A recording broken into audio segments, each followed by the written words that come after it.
સોશિયાના બેસ્તાન વિસ્તારમાં થયેલી સતીશ મરાઠાની હત્યાનો લાઈવ વિડીયો સામે આવ્યો છે।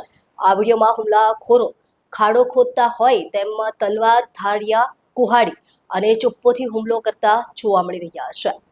પોસ્ટમોર્ટમ રિપોર્ટમાં શરીર પર 39 ઘા ઝીંકાયાનો ચોંકાવનારો ખુલાસો થયો છે।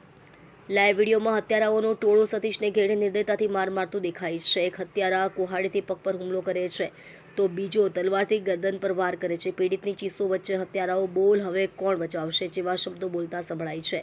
વિડીયોની અધિકૃતતા ચકાસવા પોલીસે ફોરેન્સિક ટીમને સોંપ્યો છે। પ્રાથમિક તપાસમાં જૂની દુશ્મની અને જમીન વિવાદને હત્યાનું કારણ માનવામાં આવે છે।